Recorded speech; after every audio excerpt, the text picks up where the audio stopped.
Tonight, we will look at impeachment from several different angles, the politics of it, and whether or not Nancy Pelosi's delay tactics helped or hurt Democrats. Then, the legal. A former federal prosecutor joins us to discuss the case against Donald Trump.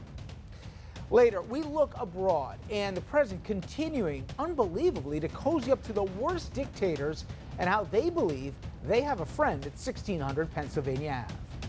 Plus, we will discuss last night's Democratic debate and whether or not it's moving the needle in the 2020 race. Good evening, everybody, and welcome to RFL. I'm Richard French, and thank you for spending part of your Wednesday night with us. Well, the impeachment trial of President Trump, it is now set. We could see Chief Justice John Roberts in the Senate as early as tomorrow. That with the meat of the trial to begin next week. Nancy Pelosi, she is declaring victory after a 4-week delay. We had hoped that the courtesy would be extended, that we would have seen what the process would be in the Senate. Short of that, that time has revealed many things since then. Time has been our friend in all of this because it has yielded incriminating evidence, more truth into the public domain. Now, time's going to tell if the delay helped or hurt the case against Trump, and that time, it is coming soon. For all the details, the timeline, as well as the wild cards coming up in impeachment, let's bring in senior political correspondent Andrew Whitman. Well, Rich, the process officially moved from the House of Representatives to the Senate this afternoon after a mostly party line vote in the House to do just so. One Democrat voted against, the one independent voted for. The House also improving 7 impeachment managers who will act as prosecutors for the trial. All have courtroom or other legal experience. Adam Schiff is the lead manager. Jerry Nadler, Zoe Lofgren, and Hakeem Jeffries are in leadership. Val Demings has won praise during the hearings. Jason Crow is a freshman congressman and also an Army veteran. And after the vote, history and symbolism on display as the articles were physically walked from the House to the Senate. As for how the trial plays out, there is a lot to do, and almost all of the rules can be changed if the Senate votes to do so. This is the process from prior impeachments and is basically the jumping off point for the rules this time. Some of these things may not happen. Others may run faster or shorter than anticipated. But since the case will not be dismissed, experts think the fastest a trial can happen is about 14 days. The converse of that is they think it could last as long as 30 days or even longer. Now, that could lead to other problems in and out of the Capitol. A 14-day trial, which is the length the White House is pushing for, would end February 1st.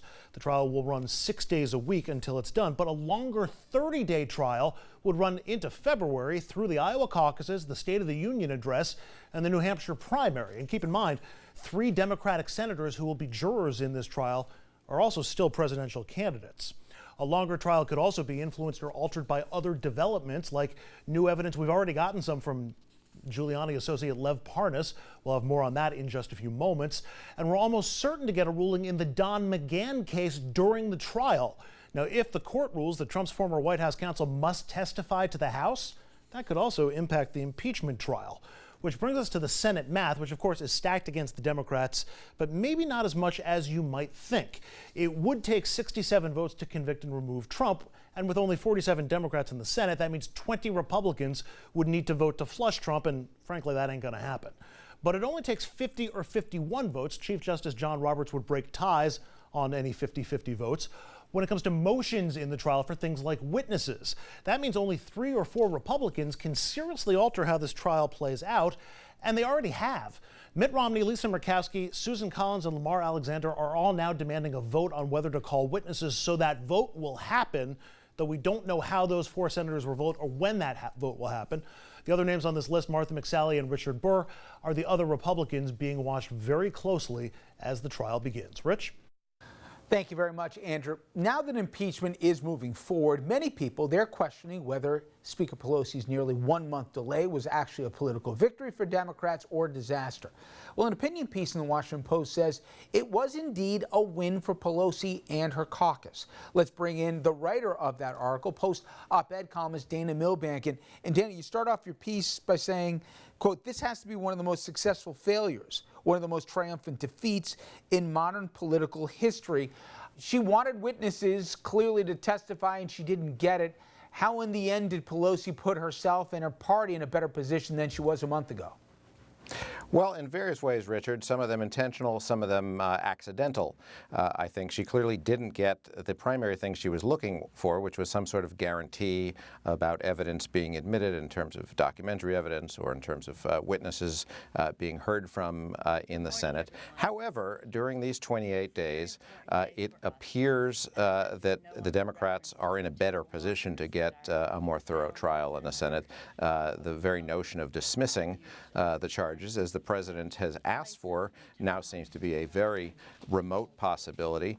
We've also had all this other evidence coming out from Lev Parnas and other Pentagon emails, other things that have dribbled out over time that have been both corroborating and raising new suggestions of wrongdoing, which raises more questions about the Trump administration refusing to turn over documents. So, and of course, we've seen the Russians, the same Russian spy agency that hacked the Democratic National Committee, now hacking Burisma, the Ukrainian gas company at the center of this whole impeachment matter, presumably to dig up dirt on the Bidens as Trump wanted. So it seems all of these things have come together to make the need for, the clamor, the demand for witnesses and documents all the more important. And we have at least one witness, John Bolton, who's saying, I'm fully prepared to testify. So it makes it much harder not to go ahead with these sorts of things. In retrospect, would the House have been better off subpoenaing those very witnesses they wanted the Senate to compel to testify? I heard the arguments why, and I know they were pressed on it today. There was a clock that was going on here. There was concern about a real-time threat to the 2020 election and all the rest. But if she had to do it over again, would she have said, you know what? Forget it. Let's not wait on the Senate. Let's not hope the Senate will do the right thing. Let's subpoena Bolton ourselves here. Let's go after the witness from OMB and the rest. Would they have done it, taken more time in the House before they kicked it to the Senate? Well, I don't think they were going to get anything more in terms of witnesses. That's really a question of, could they have fought in the courts for more documents? Now, the subpoena to Bolton wasn't issued because a subpoena to his deputy was issued, and that got hung up in court, and Bolton said he would join that lawsuit. So there was no point in issuing a subpoena to him, and Mick Mulvaney indicated he was going to be fighting a subpoena as well. It was really a question of, were you going to wait for all of the court proceedings? They take months. They often take years.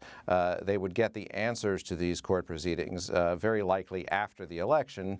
As Schiff and Pelosi were pointing out this morning, this whole issue is the president is accused of cheating in this upcoming election. So waiting to get all the documents until after the election hardly works as a matter of impeachment. In your piece, you spoke to the Democratic Caucus Chairman, Congressman Jeffries from New York, who said, hey, the one thing this 28 days did here was it created space for Republicans. 3 already on the record. Now we're hearing Lamar Alexander may be a 4th or whatever. That now they have the space because of that time that they are not going to just dismiss the case here and more possibly even support the idea of witnesses. Why do we think the time made a difference for these Republicans? Well, it remains to be seen whether they actually follow through on that. They're just making noises about it. They haven't made any commitments. But here's where we see the 28-day delay making some difference. Before that, you had McConnell saying, I'm coordinating with the White House. I'm not going to do anything they don't want to do. And now at the end of that 28 days, you have President Trump tweeting, I just want these charges dismissed. I don't want a trial. And McConnell's out there saying, hey, I just can't do that.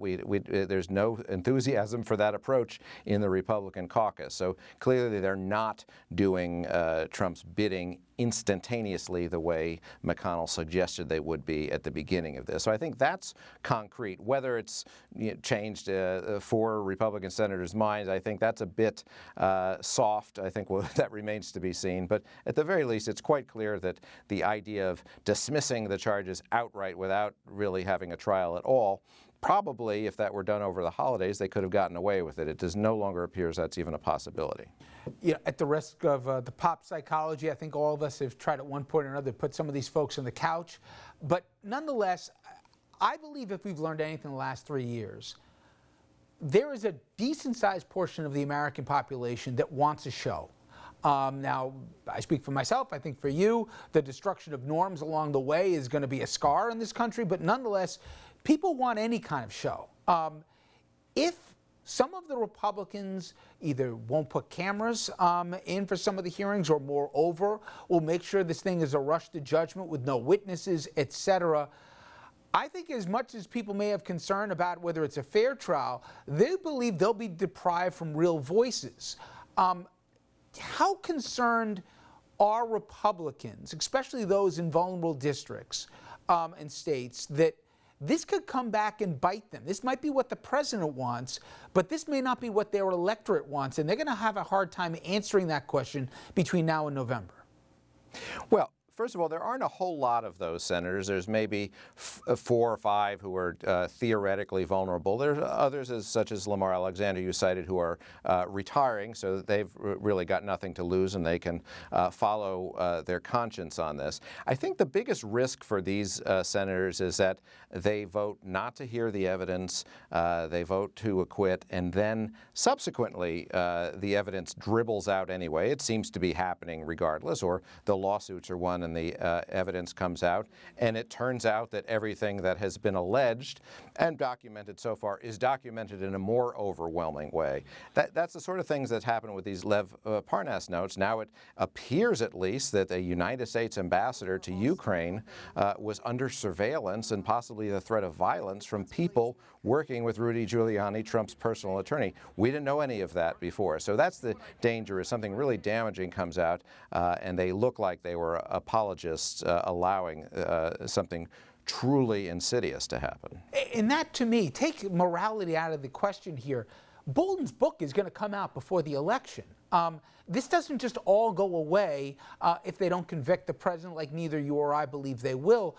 You're taking a huge gamble if you're one of these Republicans to go along, to get along with what the president wants, when the story is still going to come out, and who knows what else will come out that we're not even expecting. Maybe even some of the cases that were referred by Mueller to the district courts. Who knows what could happen? I mean, you're taking a real gamble going along with what McConnell wants, more specifically what the president wants here.